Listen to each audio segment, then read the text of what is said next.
Hello everyone, welcome to my channel IC simplified. ಇಂದು ನಾವು doctor APJ Abdul Kalam ಅವರ ಬಗ್ಗೆ ಸಂಕ್ಷಿಪ್ತವಾಗಿ ತಿಳಿದುಕೊಳ್ಳೋಣ. ಡಾಕ್ಟರ್ APJ ಅಬ್ದುಲ್ ಕಲಾಂ ಅವರು ಭಾರತದ ಪ್ರಸಿದ್ಧ ವಿಜ್ಞಾನಿಯಾಗಿದ್ದರು ಮತ್ತು ಜನಪ್ರಿಯ ರಾಷ್ಟ್ರಪತಿಯಾಗಿದ್ದರು. ಇವರು 2002ರಲ್ಲಿ ಭಾರತದ 11ನೇ ರಾಷ್ಟ್ರಪತಿಯಾಗಿದ್ದರು. ಇವರು 1931 ಅಕ್ಟೋಬರ್ 15ರಂದು ತಮಿಳುನಾಡಿನ ರಾಮೇಶ್ವರಂನಲ್ಲಿ ಜನಿಸಿದರು. ಇವರ ಪೂರ್ಣ ಹೆಸರು ಔಲ್ ಫಕೀರ್ ಜೈನುಲಾಬ್ದೀನ್ ಅಬ್ದುಲ್ ಕಲಾಂ. ಇವರ ತಂದೆ ಹೆಸರು ಜೈನುಲಾಬ್ದೀನ್ ಮತ್ತು ತಾಯಿಯ ಹೆಸರು ಆಶಿಯಮ್ಮ. ಕಲಾಂ ಅವರು ಬಾಲ್ಯದಿಂದಲೇ ಪರಿಶ್ರಮ ಮತ್ತು ವಿದ್ಯಾಪ್ರಿಯರಾಗಿದ್ದರು.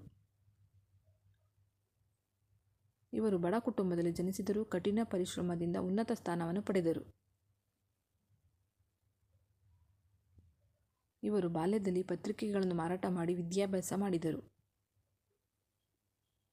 ಇವರು ಏರೋನಾಟಿಕಲ್ ಇಂಜಿನಿಯರಿಂಗ್ ಅಧ್ಯಯನ ಮಾಡಿ ವಿಜ್ಞಾನ ಕ್ಷೇತ್ರದಲ್ಲಿ ಮಹತ್ವದ ಸಾಧನೆಗಳನ್ನು ಮಾಡಿದರು.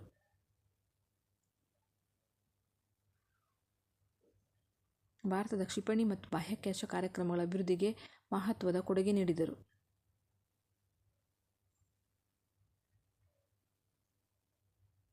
ಇವರು ಮಿಸೈಲ್ ಮ್ಯಾನ್ ಆಫ್ ಇಂಡಿಯಾ ಎಂದು ಪ್ರಸಿದ್ಧರಾಗಿದ್ದರು. ಇವರು DRDO ಮತ್ತು ಇಸ್ರೋ ಸಂಸ್ಥೆಗಳಲ್ಲಿ ವಿಜ್ಞಾನಿಯಾಗಿದ್ದರು.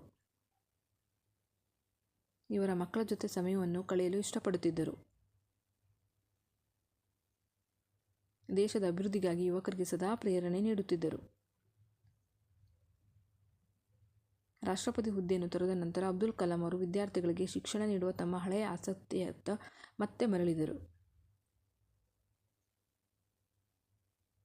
ಇವರು ಹಲವಾರು ಪುಸ್ತಕಗಳನ್ನು ಬರೆದಿದ್ದಾರೆ. ಇವರ ವಿಂಗ್ಸ್ ಆಫ್ ಫೈರ್ ಆತ್ಮಕಥೆ ಬಹಳ ಪ್ರಸಿದ್ಧವಾಗಿದೆ. ಇವರಿಗೆ 1997ರಲ್ಲಿ ಭಾರತದ ಅತ್ಯುನ್ನತ ನಾಗರಿಕ ಪ್ರಶಸ್ತಿಯಾದ ಭಾರತ ರತ್ನ ಪ್ರಶಸ್ತಿ ದೊರೆಯಿತು. ಇವರು 2015 ಜುಲೈ 27ರಂದು ಶಿಲ್ಲಾಂಗ್ನಲ್ಲಿ ಹೃದಯಾಘಾತದಿಂದ ನಿಧನ ಹೊಂದಿದರು. ಇವರು ಸರಳತೆ, ಪ್ರಾಮಾಣಿಕತೆ ಮತ್ತು ದೇಶಪ್ರೇಮಕ್ಕೆ ಹೆಸರುವಾಸಿಯಾಗಿದ್ದರು.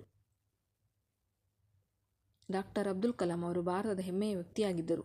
ಇವರ ಸಾಧನೆಗಳು ನಮ್ಮ ಮನಸ್ಸಿನಲ್ಲಿ ಸದಾ ಉಳಿಯುತ್ತದೆ. Thanks for watching. Please subscribe to my channel.